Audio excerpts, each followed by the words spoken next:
السلام علیکم ورحمۃ اللہ تعالی وبرکاتہ۔ الحمد للہ رب العالمین والعاقبۃ للمتقین والصلاة والسلام علی سید الانبیاء والمرسلین وعلی آلہ واصحابہ اجمعین، اما بعد فاعوذ باللہ من الشیطان الرجیم، بسم اللہ الرحمن الرحیم، ان اولیاؤہ الا المتقون۔ صدق اللہ مولانا العظیم وصدق رسولہ النبی الامین المتین الکریم، ونحن على ذلك لمن الشاهدين والشاكرين والذاكرين والحامدين والحمد للہ رب العالمین۔ آئیے ہم اور آپ سب سے پہلے حضور سرور کائنات، فخر موجودات، باعث تخلیق کائنات، احمد مجتبی محمد مصطفیٰ صلی اللہ علیہ وسلم کی مقدس بارگاہ میں درود و سلام کا ہدیہ پیش کریں اور پڑھیں، اللہم صلی علی سیدنا و مولانا محمد معدن الجود والکرم وآلہ الکرام وابنہ الکریم وبارک وسلم، صلاۃ و سلام علیک یا رسول اللہ صلی اللہ تعالی علیہ وسلم۔ عزیزان ملت اسلامیہ، آج رجب المرجب کی 14 تاریخ ہے۔ اسی مہینے کی 15 تاریخ کو چشم و چراغ خاندان اہل بیت امام الواصلین حضرت امام جعفر صادق رضی اللہ تعالی عنہ کا یوم وصال ہے۔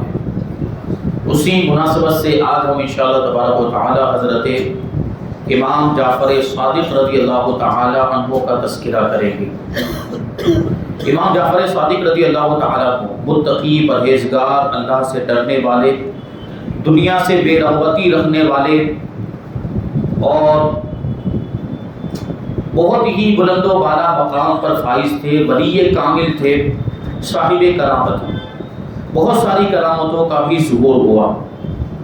امام جعفر صادق رضی اللہ تعالیٰ عنہ کی ایک کرامت کے ذریعے سے ہم شروعات کریں۔ ایک مرتبہ امام جعفر صادق رضی اللہ تعالیٰ عنہ تشریف فرما تھے، آپ کی مجلس لگی ہوئی تھی، لوگ آپ کی بارگاہ میں فیض حاصل کرنے کے لیے حاضر تھے کہ امام جعفر صادق رضی اللہ تعالیٰ عنہ نے حضرت ابراہیم خلیل اللہ علیہ السلام کا تذکرہ شروع کیا۔ حضرت ابراہیم خلیل اللہ علیہ السلام کا تذکرہ کرتے ہوئے وہ 4 پرندوں والا واقعہ امام جعفر صادق رضی اللہ تعالیٰ عنہ نے بیان فرمایا۔ کون سا واقعہ؟ جب حضرت ابراہیم علیہ السلام نے اللہ تبارک و تعالیٰ کی بارگاہ میں عرض کیا تھا کہ پروردگار مجھے دکھا کہ تو مردوں کو کیسے زندہ کرے گا، مردوں کو کیسے زندہ کرے گا، تو پروردگار نے فرمایا تھا کہ کیا تجھے یقین نہیں؟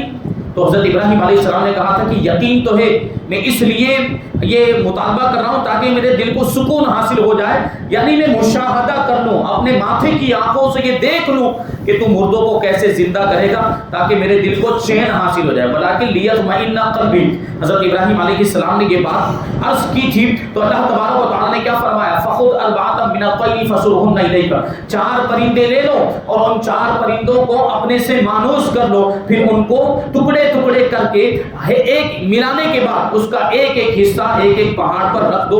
حضرت ابراہیم علیہ السلام نے ایسا ہی کیا، ان 4 پرندوں کو لیا، 4 پرندوں کا قیمہ کرنے کے بعد حضرت ابراہیم علیہ السلام نے ایک ایک حصے کو مکس کرنے کے بعد دیکھیے ایک پرندے کا گوشت دوسرے پرندے کے اندر مکس ہو گیا۔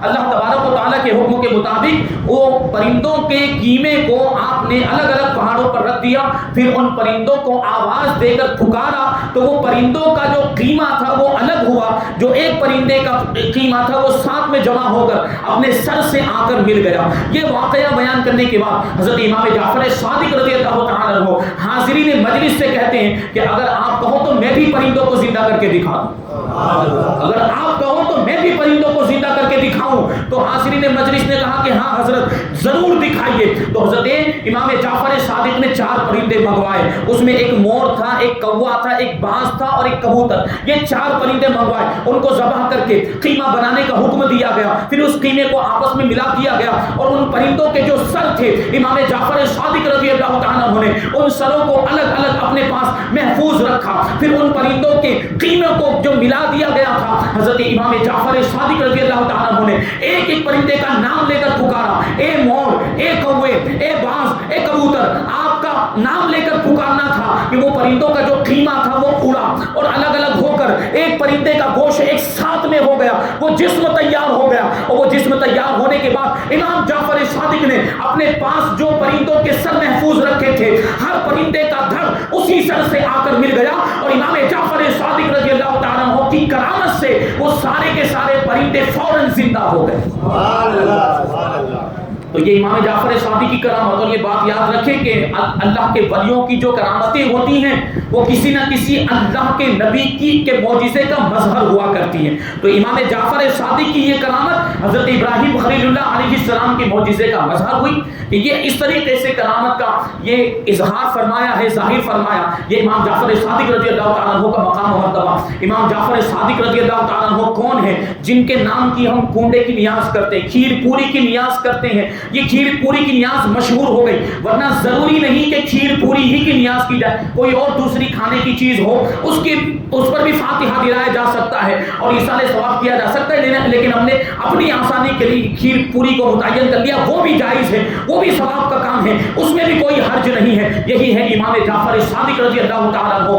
امام جعفر صادق رضی اللہ تعالیٰ عنہ امام علی مقام امام حسین رضی اللہ تعالیٰ عنہ کے پر پوتے ہیں، امام محمد باقر کے صاحبزادے ہیں اور امام زین العابدین رضی اللہ تعالیٰ عنہ کے پوتے ہیں۔ مولا کائنات علی مرتضیٰ رضی اللہ تعالیٰ عنہ کے خاندان کے چشم و چراغ ہیں، اہل بیت نبوت کے ایک ہی باعظمت فرزند ہیں امام جعفر صادق رضی اللہ تعالیٰ عنہ۔ والدہ ماجدہ کی طرف سے صدیقی ہیں اور والد ماجد کی طرف سے حسینی سید ہے، اور آپ کا نام جعفر ہے، آپ کی کنیت ابو عبداللہ ہے اور آپ کا لقب ہے صادق۔ صادق کا مطلب ہوتا ہے سچ بولنے والا، کیونکہ امام جعفر صادق رضی اللہ تعالیٰ عنہ ہمیشہ سچ بولا کرتے تھے، جھوٹ سے آپ کو بہت ہی نفرت تھی۔ ہم امام جعفر صادق رضی اللہ تعالیٰ عنہ سے محبت کرتے ہیں اور ان سے محبت کا دعویٰ کرتے ہیں، ہمیں آپ کو بھی ہم امام جعفر صادق کے نقش قدم پر عمل کرتے ہوئے جھوٹ سے بچنا چاہیے اور ہمیشہ سچ بولنا چاہیے۔ حدیث پاک میں آیا، اللہ کے رسول صلی اللہ علیہ وسلم فرماتے ہیں کہ سچ کو اپنے اوپر لازم کر لو، یعنی ہمیشہ سچ بولتے رہو، کیونکہ سچ یہ نیکی کی طرف لے جاتا ہے اور نیکی جنت میں لے جاتی ہے۔ آدمی سچ بولتا رہتا ہے، سچ بولنے کی کوشش کرتا رہتا ہے، یہاں تک کہ وہ اللہ تبارک و تعالیٰ کی بارگاہ میں صدیق یعنی بہت بڑا سچا لکھ دیا جاتا ہے۔ اور جھوٹ سے بچتے رہو، کیونکہ جھوٹ برائی کی طرف لے کر جاتا ہے اور برائی جہنم کی طرف لے کر جاتی ہے۔ آدمی جھوٹ بولتا رہتا ہے اور جھوٹ بولنے کی کوشش کرتا رہتا ہے، یہاں تک کہ وہ اللہ تبارک و تعالیٰ کی بارگاہ میں کذاب یعنی بہت بڑا جھوٹا لکھ دیا جاتا ہے۔ تو کیا ہم اور آپ یہ چاہتے ہیں کہ اللہ کی بارگاہ میں ہم کذاب لکھ دیے جائیں، ہمیں بہت بڑا جھوٹا لکھ دیا جائے؟ کوئی نہیں چاہتا ہے۔ تو ہمیں آپ کو سچ بولنے کی کوشش کرنی چاہیے، سچ بولنے کو اپنی عادت بنا لینا چاہیے اور جھوٹ سے نفرت اپنے دل میں پیدا کرنی چاہیے۔ آج جھوٹ اتنا عام ہو گیا، لوگ بات بات میں جھوٹ بول دیتے ہیں، مذاق میں بھی جھوٹ بول دیتے ہیں، جھوٹ لوگوں کی عادت ہو گئی ہے۔ اور بعض لوگوں کو یہ کہتے ہوئے سنا گیا کہ اگر تجارت میں کاروبار میں جھوٹ نہ بولا جائے تو کاروبار چلے گا ہی نہیں، تجارت چلے گی ہی نہیں۔ تو ایسی تجارت کا کیا فائدہ، ایسے کاروبار کا کیا فائدہ ہے جو جھوٹ بول کر چلایا جائے، جو دھوکہ دہی سے چلایا جائے،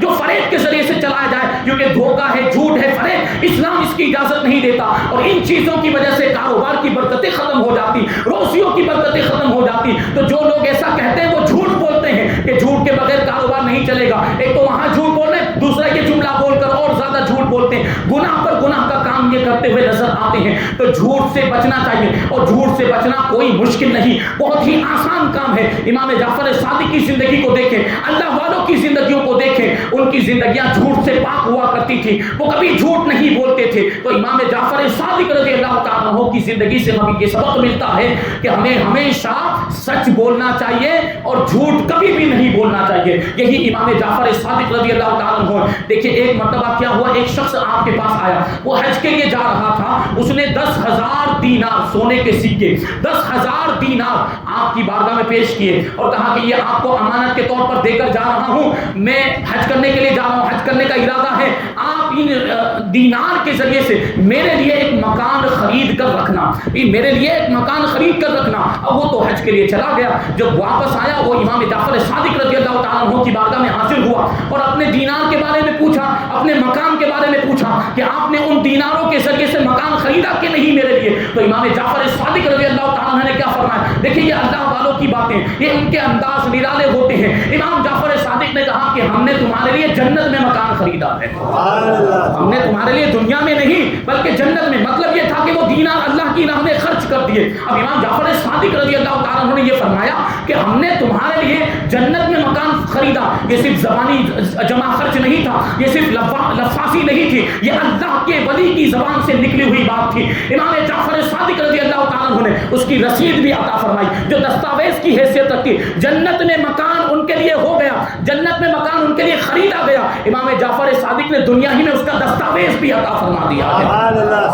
وہ شخص جو دینار دے کر گیا تھا نا, وہ بھی بڑا عقیدت مند تھا, وہ بھی جانتا تھا, وہ بھی اہل بیت اطہار سے محبت کرنے والا تھا, عقیدت رکھنے والا تھا, وہ بھی بڑا خوش ہو گیا. ہم اور آپ میں سے کوئی ہوتا جو یقین کامل نہیں اور ہمارے سامنے بھی کوئی ایسا شخص ہوتا تو ہم اس پر کہتے بھائی یہ جنت کا مکان دنیا میں رہتے ہوئے کیسے خریدا جا سکتا ہے, جھوٹ بول رہے ہو, ایک بکواس مت کرو, میرے پیسے لا کر واپس دو. لیکن وہ دیکھیں وہ شخص بھی امام جعفر صادق کے زمانے کا آدمی تھا اور اس کے سامنے جو شخصیت تھی وہ امام جعفر صادق رضی اللہ تعالیٰ عنہ جیسی شخصیت تھی. تو اس نے بھی یقین کر لیا, اس نے بھی مان لیا کہ ہاں امام جعفر صادق نے میرے لیے جنت میں مکان خرید لیا ہے. اس رسید کو اپنے پاس لے کر محفوظ کر دیا, سینے سے لگا دیا. لیکن کیا ہوا کہ کچھ ہی دنوں کے بعد وہ بیمار ہو گیا, اتنا زیادہ بیمار ہو گیا کہ اب زندگی کی امید ختم ہو گئی. اب اس کو لگنے لگا کہ اب زندہ رہنا دشوار ہے, زندہ رہنا مشکل ہے, موت کا وقت قریب آ گیا. اس نے اپنے بیٹوں کو, گھر والوں کو بلانے کے بعد وصیت کی کہ جب میرا انتقال ہو جائے تو یہ جو پرچی امام جعفر صادق نے مجھے عطا فرمائی ہے اس کو قبر میں میرے ساتھ دفن کر دیا جائے. چنانچہ چند دنوں کے بعد اس کا انتقال ہو گیا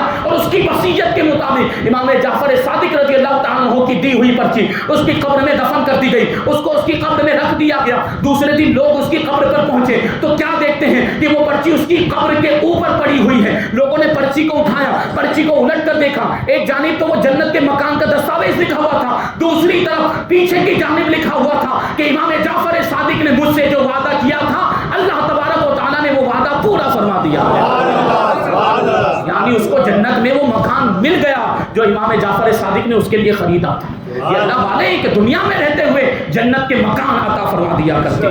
امام جعفر صادق رضی اللہ تعالیٰ عنہ, امام جعفر صادق رضی اللہ تعالیٰ عنہ آپ کی پیاری پیاری عادتوں کی اگر ہم بات کریں تو بڑے ہی با اخلاق تھے اور خوش اخلاقی آپ کی ذات کے اندر پائی جاتی, اخلاق نبوت کے پیکر تھے. اور امام جعفر صادق رضی اللہ تعالیٰ عنہ کے چہرے مبارک پر ہمیشہ مسکراہٹ رہتی تھی, مسکرایا کرتے تھے اور نبی پاک صلی اللہ علیہ وسلم کا اتنا ادب کرتے تھے کہ جب بھی حضور صلی اللہ علیہ وسلم کا ذکر آ جاتا تو تعظیم کی وجہ سے آپ کا چہرہ زرد ہو جایا کرتا تھا. اور کبھی بھی حضور پاک صلی اللہ علیہ وسلم کی کوئی بھی حدیث بغیر وضو کے بیان نہیں فرماتے تھے, ہمیشہ نماز میں مشغول رہتے تھے یا تلاوت قرآن میں مشغول رہتے تھے. آپ جب گفتگو فرماتے تھے تو آپ کی گفتگو فضول اور بیکار کی باتوں سے پاک ہوا کرتی تھی. اور ایک عادت کریمہ امام جعفر صادق کی یہ بیان کی جاتی ہے کہ آپ غریبوں کی مدد کیا کرتے تھے, غریبوں کی خیر خواہی کرتے, ہمدردی سے پیش آتے اور ضرورت مندوں کی ضرورتوں کو پورا کیا کرتے تھے. ایک واقعہ جس میں امام جعفر صادق کی کرامت بھی ہے اور اللہ کی بارگاہ میں آپ کا مقام و مرتبہ کیا ہے اس کا بھی آپ اس سے اندازہ لگائیں گے. امام جعفر صادق رضی اللہ تعالیٰ عنہ کیسی عظیم شخصیت ہے. حضرت لیث ابن سعد رضی اللہ تعالیٰ عنہ بیان کرتے ہیں کہ میں ایک مرتبہ حج کے ارادے سے مکہ مکرمہ گیا اور مکہ مکرمہ میں نماز عصر سے فارغ ہونے کے بعد میں مسجد حرام کے قریب جبل ابو قبیس کی طرف چل پڑا. جبل ابو قبیس وہ جو صفا اور مروہ کا جو حصہ ہے اس کی اس جانب آپ دیکھیں گے تو وہ پہاڑ نظر آتا ہے. حضرت لیث ابن سعد کہتے ہیں کہ میں اس پہاڑ کی طرف روانہ ہو گیا تو میں نے کیا دیکھا کہ ایک شخص وہاں پر بیٹھا ہوا اللہ کے ذکر میں مصروف ہے اور یا ربی اس نے پڑھنا شروع کر دیا. وہ پڑھتا جا رہا ہے, وہ پڑھتا جا رہا ہے یہاں تک کہ اس کی سانس پھول گئی. پھر اس نے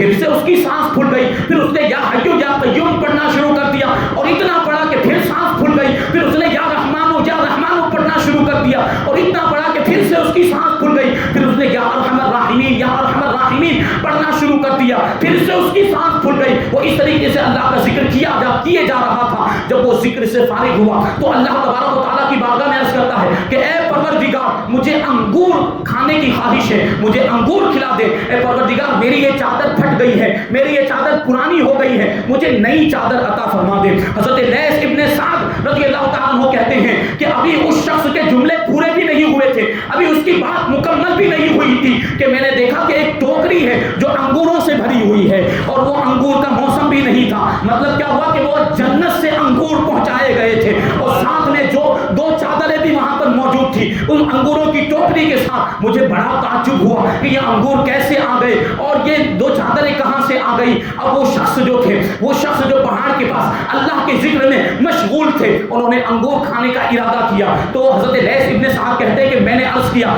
کہ مجھے بھی شریک کیجئے، میں بھی آپ کا شریک ہوں، کیونکہ جب آپ دعا کر رہے تھے تو میں آمین کہہ رہا تھا، اس لیے یہ انگور مجھے بھی کھلائیے۔ تو حضرت وہ جو شخص تھا اس نے کہا کہ ٹھیک ہے آ جاؤ، لیکن انگور کھانا ہے، بچا کر رکھنا نہیں ہے، یہ انگور غیب سے ان کا انتظام کیا گیا، ان کو بچا کر رکھنا اس کی گنجائش نہیں ہے، اس لیے تم کھاؤ پیٹ بھر کے جتنا کھا سکتے ہو۔ حضرت لیث ابن سعد کہتے ہیں کہ میں نے آگے بڑھ کر انگوروں کو کھانا شروع کر دیا۔ وہ انگور ایسے تھے کہ ان میں بیج نہیں تھا، اور اس سے بہتر اور اس سے زیادہ عمدہ انگور میں نے اپنی پوری زندگی میں دیکھے ہی نہیں تھے، اس لیے میں نے جی بھر کر وہ انگور کھائے، اور جی بھر کے جب میرا پیٹ بھر گیا میں نے دیکھا کہ ٹوکری میں سے ایک بھی انگور کم نہیں ہوا تھا، جتنے انگور پہلے تھے اتنے ہی انگور اب بھی موجود تھے۔ پھر وہ شخص وہ چادر کو اٹھائی، اور چادر اٹھانے کے بعد کہنے لگا کہ اگر ان دونوں چادروں میں سے تمہیں کوئی چادر پسند ہو تو وہ چادر لے لو۔ تو میں نے کہا کہ مجھے چادر کی ضرورت نہیں ہے۔ پھر اس شخص نے کہا ٹھیک ہے تم یہاں سے چھپ جاؤ، یہاں سے آڑ میں ہو جاؤ تاکہ میں اپنا لباس تبدیل کر لوں، پرانی چادر اتار کر یہ نئی چادر پہن لوں۔ میں آڑ میں ہو گیا، جب واپس آیا تو دیکھا کہ اس شخص نے ایک چادر کو تہبند کے طور پر پہن لیا اور دوسری چادر کو اوپر سے اوڑھ لیا تھا، اور جو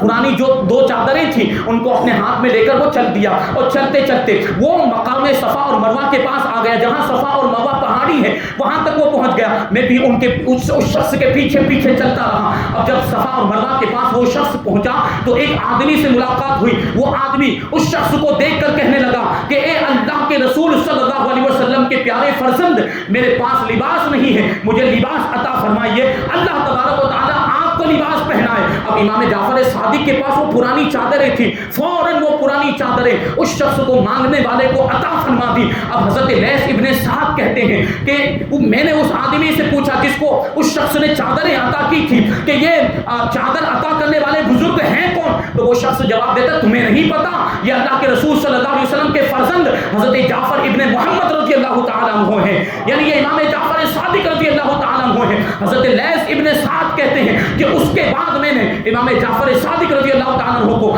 بہت تلاش کیا، بہت ڈھونڈا، لیکن مجھے کہیں بھی نظر نہیں آئے۔ آپ کی جدائی پر مجھے بہت زیادہ صدمہ ہوا، اور ہمیشہ اس کی وجہ سے میں غمگین رہا کرتا تھا کہ جب ملاقات ہوئی تو پہچان نہیں پایا، اور جب پہچان لیا تو پھر ملاقات نہیں ہو پائی۔ یہ امام جعفر صادق رضی اللہ تعالیٰ عنہ کی شان، آپ کی سخاوت کا عالم کہ وہ لباس وہ اس شخص کو عطا فرما دیا، مانگنے والے کو عطا فرما دیا۔ یہ بھی مدد کرنے کا ایک طریقہ ہے۔ اگر ہمارے کسی مسلمان بھائی کو لباس کی ضرورت ہو تو اس کو لباس مہیا کرنا چاہیے، اس کو کپڑے دینے چاہیے، اور اس کی لباس کے ذریعے سے مدد کرنی چاہیے، کیونکہ اللہ کے رسول صلی اللہ علیہ وسلم نے فرمایا کہ جس نے کسی مسلمان بھائی کو لباس پہنایا تو اس لباس کا اگر ایک دھاگا بھی جب تک اس کے بدن پر باقی رہے گا، اس لباس کا ایک ٹکڑا جب تک اس کے بدن پر باقی رہے گا، لباس پہنانے والا اللہ تبارک و تعالیٰ کے حفظ و امان میں رہے گا۔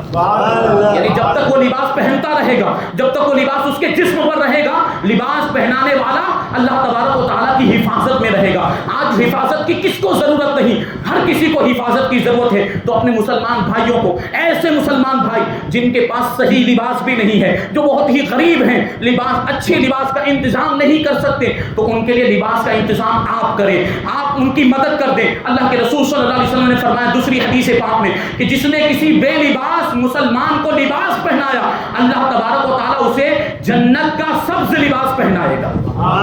جنت کا سبز لباس پہنانے کا یہ مطلب نہیں ہے کہ وہ جنت سے لباس دنیا میں لایا جائے گا اور آپ کو پہنایا جائے گا۔ مطلب کیا ہوا کہ آپ جنت میں جائیں گے اس لباس کو پہننے کے لیے اللہ تبارک و تعالیٰ آپ کو جنت عطا فرمائے گا۔ یہ امام جعفر صادق رضی اللہ تعالیٰ عنہ کی زندگی سے ہمیں دوسرا سبق ملتا ہے۔ پہلا سبق کیا؟ ہمیشہ سچ بولنا ہے، جھوٹ نہیں بولنا۔ دوسرا سبق کیا؟ غریبوں کی مدد کرنی، غریبوں کے ساتھ ہمدردی سے پیش آنا ہے۔ یہ امام جعفر صادق رضی اللہ تعالیٰ عنہ کی زندگی ہمیں بتاتی ہے۔ اب امام جعفر صادق رضی اللہ تعالیٰ عنہ کی زندگی کو دیکھیں تو اور ایک ہمیں سبق ملتا ہے، وہ ہے خوف خدا۔ امام جعفر صادق رضی اللہ تعالیٰ عنہ کے اندر کتنا خوف خدا تھا، اس واقعے سے آپ اندازہ لگائیں۔ امام جعفر صادق رضی اللہ تعالیٰ عنہ بچپن ہی سے خوف خدا کی وجہ سے رویا کرتے تھے۔ بچپن ہی میں ہمارے آپ کے بچوں کو کیا شعور ہوتا ہے کہ خوف خدا کیا ہوتا ہے؟ بڑوں کو نہیں پتا کہ خوف خدا کیا ہوتا ہے، بچوں کو کیا پتا چلے گا کہ خوف خدا میں رونا چاہیے۔ امام جعفر صادق کیونکہ حضور پاک صلی اللہ علیہ وسلم کے خاندان کے چشم و چراغ ہیں اور مولا کائنات کے فرزند ہیں، حضرت امام علی مقام کے پر پوتے ہیں، تو پھر شان تو نرالی ہونے ہی والی تھی۔ امام جعفر صادق بچپن ہی سے رویا کرتے تھے خوف خدا کی وجہ سے، اور اتنا روتے تھے کہ ہچکیاں بند جاتی تھیں اور دیکھنے والے کو آپ سے ہمدردی پیدا ہو جاتی تھی۔ اسی طرح کا ایک واقعہ ہے، امام جعفر صادق رضی اللہ تعالیٰ عنہ کی 4 سال کی عمر تھی۔ سوچیں کتنے سال کی؟ 4 سال کی عمر تھی۔ 4 سال کی عمر کے بچے کو کیا شعور ہوتا ہے، کیا سمجھ ہوتی؟ ہمارے آپ کے بچے کو تو کوئی شعور نہیں ہوتا۔ یہ امام جعفر صادق رضی اللہ تعالیٰ عنہ، یہ کوئی معمولی بچے نہیں ہیں، یہ امام جعفر صادق ہیں۔ امام جعفر صادق رضی اللہ تعالیٰ عنہ 4 سال کی عمر میں زاروں قطار روئے جا رہے ہیں، زاروں قطار روئے جا رہے ہیں، آنسو بہائے جا رہے ہیں۔ ایک شخص نے آپ کو دیکھا تو وہ کہنے لگا، خدمت اہل بیت کے جذبے سے سرشار ہو کر اس نے عرض کیا کہ شہزادے اگر کسی چیز کی ضرورت ہو تو فوراً حاصل کر دوں۔ امام جعفر صادق نے اور بلند آواز سے رونا شروع کر دیا اور فرمایا کہ چچا جان، میں اللہ تبارک و تعالیٰ کے غضب اور ناراضگی اور جہنم کے عذاب کے خوف سے رو رہا ہوں کہ مجھے جہنم میں ڈال دیا جائے گا تو میرا کیا ہوگا۔ اب وہ جو شخص تھے وہ ان کو تسلی دینے لگ گئے اور شفقت سے انہوں نے کہا کہ شہزادے آپ اتنے چھوٹے ہیں اور ابھی سے خوف کا یہ عالم، بچپن ہی میں خوف کا یہ عالم ہے، اور آپ یہ بات سمجھ لیں، اطمینان رکھیں کہ بچوں کو جہنم میں جلایا نہیں جاتا، بچوں کو جہنم میں نہیں ڈالا جائے گا۔ اس پر امام جعفر صادق نے جو ارشاد فرمایا ہمارے آپ کے لیے اس میں بہت بڑا سبق موجود ہے۔ امام جعفر صادق رضی اللہ تعالیٰ عنہ فرماتے ہیں کہ میں نے سنا ہے، میں نے دیکھا ہے کہ جب بڑی لکڑیوں کو جلایا جاتا ہے، آگ میں سلگایا جاتا ہے، تو ان بڑی لکڑیوں کو آگ لگانے کے لیے چھوٹی چھوٹی لکڑیاں بھی ان کے ارد گرد ڈال دی جاتی ہیں، کیونکہ جو چھوٹی چھوٹی لکڑیاں ہوتی ہیں وہ جلدی سے آگ پکڑ لیتی ہیں، اور ان کے آگ پکڑنے کی وجہ سے بڑی لکڑیوں میں بھی آگ لگ جایا کرتی ہیں۔ امام جعفر صادق کہتے ہیں مجھے خوف ہے، مجھے ڈر ہے کہ جب ابو جہل اور ابو لہب جیسے بڑے بڑے کافروں کو جہنم کی آگ میں جلایا جائے گا تو کہیں ایسا نہ ہو کہ آگ کو بھڑکانے کے لیے ہم جیسے چھوٹے بچوں کو جہنم میں ڈال دیا جائے۔ یہ امام جعفر صادق کا خوف ہے۔ دیکھیے کتنے متقی پرہیزگار، اللہ کے رسول کے خاندان سے آپ کا تعلق، اہل بیت اطہار میں آپ کا شمار ہوتا ہے، ولی کامل ہے، کرامتوں کا ظہور ہوا کرتا تھا، لیکن اس کے باوجود خوف خدا کا یہ عالم ہے کہ بچپن ہی سے رویا کرتے تھے خوف خدا کی وجہ سے۔ ہمیں آپ کو کتنا ہونا چاہیے اللہ تبارک و تعالیٰ کے خوف میں، اپنے گناہوں کو یاد کر کے کتنے آنسو بہانے چاہیے۔ یہ امام جعفر صادق رضی اللہ تعالیٰ عنہ کی زندگی سے ہمیں سبق ملتا ہے۔ یہ آنسو جو خوف خدا سے بہتے ہیں یہ بڑے قیمتی ہوا کرتے ہیں، بڑے انمول ہوا کرتے ہیں۔ اللہ کے رسول صلی اللہ علیہ وسلم فرماتے ہیں کہ جس مومن کی آنکھوں سے خوف خدا کی وجہ سے آنسو بہیں، اور اگرچہ وہ آنسو مکھی کے سر کے برابر ہو، وہ آنسو بہ کر اس کے چہرے پر پہنچے تو اللہ تبارک و تعالیٰ اس کے چہرے کے اس حصے کو جہنم کی آگ پر حرام فرما دیا کرتا ہے۔ خوف خدا سے روئیں، اس کے کتنے فائدے ہیں یہ آپ کو اس کے بعد نظر آئیں گے۔ اور اللہ کے رسول صلی اللہ علیہ وسلم نے یہ بھی فرمایا کہ خوف خدا سے رونے والا ہرگز ہرگز جہنم میں نہیں جائے گا یہاں تک کہ دودھ واپس تھن میں چلا جائے۔ تو آپ کو یہ بات معلوم ہونی چاہیے کہ جب جانور کے تھن میں سے دودھ ایک مرتبہ نکال دیا جائے تو عادتاً وہ واپس نہیں ہو سکتا، اس کو دوبارہ تھن میں داخل نہیں کیا جا سکتا۔ اللہ کے رسول فرماتے ہیں کہ خوف خدا سے رونے والا جہنم میں نہیں جائے گا۔ مطلب کیا ہے کہ جس طریقے سے دوہے ہوئے دودھ کا دوبارہ تھن میں جانا ناممکن ہے، اسی طرح خوف خدا سے رونے والے کا جہنم میں جانا ناممکن ہے۔ تو خوف خدا سے رونے والی آنکھیں بنائیے، خوف خدا سے رونا شروع کریں۔ اور آپ سوچیں یا غور تو کریں کہ کبھی ہم تنہائی میں اللہ کو یاد کر کے روئے ہیں؟ ہم دنیا والوں کے لیے تو بہت روتے ہیں، دنیا کی چیزوں کے لیے تو بڑا روتے ہیں، دنیا کا کوئی نقصان ہو جائے تو بہت روتے ہیں، اولاد کا انتقال ہو جائے، ماں باپ کا انتقال ہو جائے تو بہت روتے ہیں۔ کبھی اپنے گناہوں کو یاد کر کے بھی روئے ہیں؟ کبھی اپنے گناہوں کو یاد کر کے خدا کے خوف سے آنسو بہائے ہیں؟ خود اپنا محاسبہ کریں، تنہائی میں بیٹھ کر اس بات کا آپ حساب لگائیں، جائزہ لیں کہ کبھی آپ نے خدا کے خوف سے آنسو بہائے؟ اکثر کی حالت یہ ہے کہ خدا کا خوف دل میں ہے ہی نہیں تو آنسو کی تو بات بڑی دور کی ہے.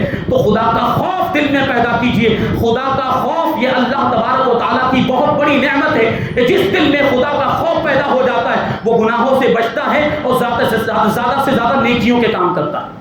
یہ امام جعفر صادق رضی اللہ تعالیٰ عنہ کی زندگی سے ہمیں سبق ملتا ہے. ایک اور واقعہ، آخری واقعہ خوف خدا کے تعلق سے. ایک مرتبہ اپنے زمانے کے بہت بڑے ولی حضرت داؤد طائی رحمۃ اللہ تعالی علیہ امام جعفر صادق رضی اللہ تعالی عنہ کی بارگاہ میں حاضر ہوئے اور عرض کیا کہ حضور آپ اہل بیت اطہار میں سے ہیں، مجھے کچھ نصیحت فرمائیں. تو امام جعفر صادق رضی اللہ تعالی عنہ خاموش رہے، کچھ نہیں فرمایا. تو امام داؤد طائی رحمۃ اللہ تعالی نے پھر سے عرض کیا کہ حضور آپ اہل بیت اطہار میں سے ہیں، مجھے کچھ نصیحت فرمائیں. تو اس پر امام جعفر صادق رضی اللہ تعالی عنہ نے فرمایا کہ میں کیا نصیحت کروں، مجھے تو خود اس بات کا ڈر ہے، میں تو خود اس تعلق سے خوف زدہ ہوں کہ قیامت کے دن اگر میرے نانا جان اللہ کے رسول صلی اللہ علیہ وسلم نے مجھ سے پوچھ لیا کہ میری پیروی کا حق ادا کیوں نہیں کیا تھا تو میں کیا جواب دوں گا. یہ امام جعفر صادق کہہ رہے ہیں، دیکھیں جو رسول اللہ صلی اللہ علیہ وسلم کے آپ کی آل رسول میں آپ کا آل رسول اللہ کی اولاد میں آپ کا شمار ہوتا ہے، ان کے خوف کا یہ عالم ہے. اتنا سننا تھا کہ حضرت امام داؤد طائی بھی رو پڑے اور کہنے لگے کہ جب امام جعفر صادق کے خوف کا یہ عالم ہے تو میں تو کس گنتی میں ہوں. اور امام داؤد طائی بھی اپنے زمانے کے ولی کامل گزرے ہیں. وہ ولی کامل جب یہ کہہ رہے ہیں کہ میرا شمار میں صرف کس گنتی میں ہوں، ہم اور آپ تو ہمارا تو کوئی ولایت سے لینا دینا ہی نہیں، ہم تو کتنے بڑے گنہگار ہیں. جب امام جعفر صادق اس قدر خوف رکھتے تھے خدا کا اپنے دل میں تو ہمیں آپ کو کتنا خوف رکھنا چاہیے، ہمیں آپ کو اللہ کی ناراضگی سے اللہ کے عذاب سے کتنا ڈرنا چاہیے. یہ بات ہمیں اس واقعے سے پتہ چلتی ہے. آخری جو بات ہے میں عرض کر کے اپنی گفتگو کو ختم کر دوں. حضرت امام مالک رضی اللہ تعالیٰ عنہ فرماتے ہیں کہ میں ایک عرصے تک، ایک زمانے تک امام جعفر صادق رضی اللہ تعالیٰ عنہ کی صحبت میں رہا. میں نے ہمیشہ امام جعفر صادق رضی اللہ تعالیٰ عنہ کو 3 کام کرتے ہوئے پایا. آپ کی 3 پیاری عادتیں، یہ عادتیں آپ سنیں گے اور انشاءاللہ اس پر عمل کرنے کی کوشش کریں گے انشاءاللہ. کہ امام جعفر صادق کی عادتیں ہیں، پیاری عادتیں، اور یقیناً ان عادتوں پر اگر ہم عمل کرنا شروع کر دیں ہماری دنیا بھی کامیاب ہو جائے گی اور آخرت بھی کامیاب ہو جائے گی. امام مالک فرماتے ہیں کہ جب بھی میں آپ کی بارگاہ میں حاضر ہوتا تو یا تو نماز پڑھتے ہوئے ملتے، یا روزہ رکھے ہوئے ہوتے، یا تلاوت قرآن میں مشغول ہوتے. 3 آیتیں، 3 عادتیں ہیں. کیا ہے؟ نماز پڑھنا، دوسرے نمبر پر کیا ہے؟ روزہ رکھنا، تیسرے نمبر پر کیا ہے؟ تلاوت قرآن کرنا. ان تینوں چیزوں کو اگر ہم اپنا لیں تو انشاءاللہ تبارک و تعالی ہماری زندگی بھی سنور جائے گی، ہماری موت بھی اچھی ہوگی.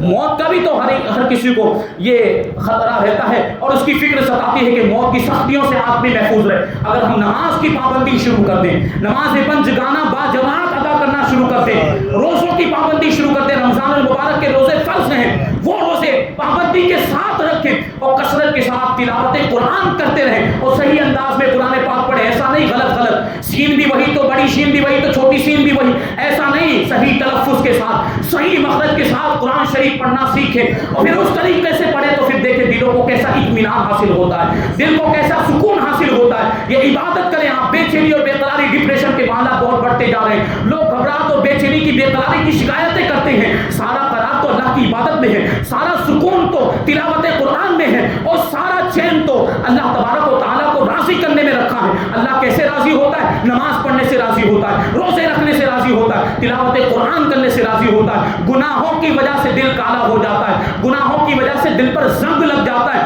تلاوت قرآن کے ذریعے سے دل صاف ہو جایا کرتا ہے. دل جو ہے وہ گندگی اس کی دور ہو جاتی، اس کا میل دور ہو جایا کرتا ہے. تو یہ 3 چیزیں انشاءاللہ تبارک و تعالی ہمیں اپنی زندگی میں شامل کرنی ہے. اللہ تبارک و تعالی کی بارگاہ میں دعا ہے کہ جو کچھ بھی بیان ہوا اس پر ہم سب کو عمل کرنے کی توفیق عطا فرمائے. امام جعفر صادق رضی اللہ تعالیٰ عنہ کے نقش قدم پر ہم سب کو چلتے ہوئے زندگی گزارنے کی توفیق عطا فرمائے، اسلامی زندگی عطا فرمائے اور ایمان پر ہم سب کا خاتمہ فرمائے.